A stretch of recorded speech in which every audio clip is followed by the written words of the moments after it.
Hello বন্ধুরা, আজকে চলে এসেছি একটা নতুন ভিডিওর সাথে। আজকের হচ্ছে পয়লা বৈশাখ। তোমাদের সবাইকে পয়লা বৈশাখের স্বাগত এবং ছোটোদেরকে অভিনন্দন জানিয়ে আজকের ভিডিওটা শুরু করছি। ভোরবেলা চলে এসেছি আমরা মায়ের মন্দিরে পুজো দিতে।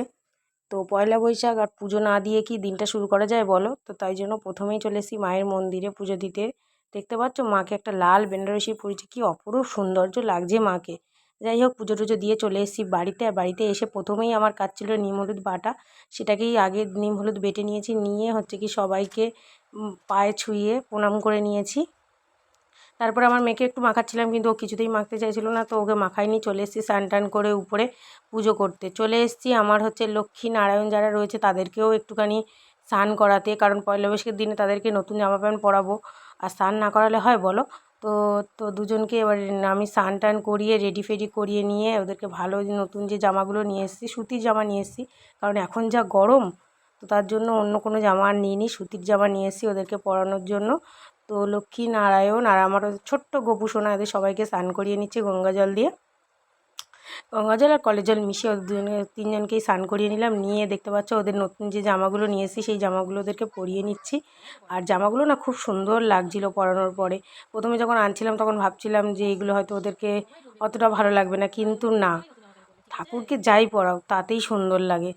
তো দেখো ওদেরকে কি সুন্দর করে আমি রেডি করে নিচ্ছি।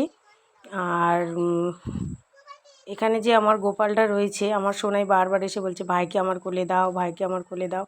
তো ভাইকে ওর কোলে দিলাম, ও একটু আদরও করে নিল। নেওয়ার পরে এগুলো রেডি ফেডি করিয়ে নিচ্ছি, সুন্দর করে সাজিয়ে নিচ্ছি। আর আমার শাশুড়ি মা ওদিকে রান্না হয়তো বসানোর জন্য জোগাড় টোগাড় করছে, সব কেটে কুটে বেটে বুটে রেডি করছে। কি কি রান্না হবে তোমাদের সাথে সেটাও শেয়ার করব। তো দেখো ওদের যে সাজের জিনিসগুলো ছিল, হার, কানের চুল, মুকুট সব পরিয়ে দিচ্ছি। দেখো মুকুটগুলো পরে ওদের কি সুন্দর লাগছে। আর এখানে আমি পুজোও করে নিয়েছি। সবাইকে নিয়ে চলে এসেছি, সোনাইকে স্নান টান করিয়ে ওকে নতুন একটা সুতির জামা পরিয়ে দিয়েছি।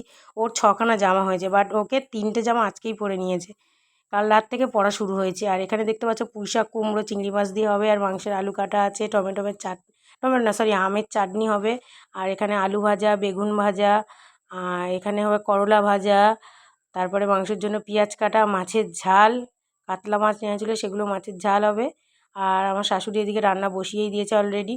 আর এখানে ভাতটা অলরেডি হয়ে গেছে, দেখতে পাচ্ছ আলু ভাজা হয়ে গেছে, মাছ ভাজা এটা আমার সোনার জন্য তোলা রয়েছে, করলা ভাজা, বেগুন ভাজা, আর চিংড়িও অল্প ভেজে রেখে দিয়েছি সোনার জন্য। আর এখানে দেখছো পুঁইশাক কুমড়ো, মাছের মাথা, চিংড়ি মাছ দিয়ে চচ্চড়ি আর মাছের ঝাল রেডি হয়ে গেছে।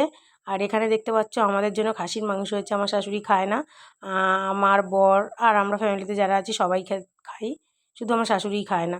তারপর এখানে চাটনি, মিষ্টি সব কিছুই রয়েছে।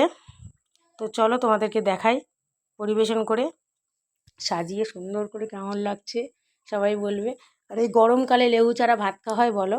তো লেবুও নিয়ে নিয়েছি, দেখো কেমন লাগছে বলবে সবাই।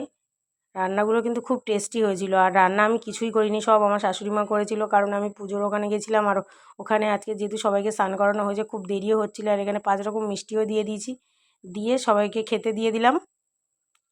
আর এই যে দেখতে পাচ্ছ সন্ধেবেলা আমরা বেরিয়ে পড়ছি সোনা দোকানে হালখাতা করার জন্য।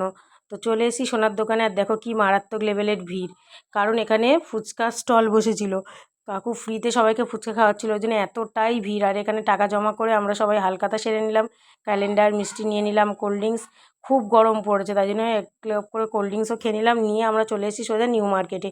নিউ মার্কেটে আমাদের কিছু কেনাকাটি বাকি ছিল, সেইগুলোই করে নিলাম। তো দেখো সুমনা দৌড়ে দৌড়ে ওর ছেলেকে তুলছে, সুপর্ণার ছেলে একদম হাঁটতে চায় না, কোলে কোলে সব জায়গায় ঘুরছে, ছোটো মানুষ আর গরমে কী আর হাঁটবে। যাই হোক চলে এসেছি সায়া ব্লাউজের দোকানে, ওখান থেকে কিছু কিনে নিলাম। আর এখানে দেখতে পাচ্ছ দুর্গার যে ছবি দেওয়া যে ব্লাউজটা, ওটা আমি আমার জন্য কিনেছিলাম আর শাশুড়ির জন্য কিনেছিলাম। চলো টাটা, দেখা হচ্ছে নেক্সট।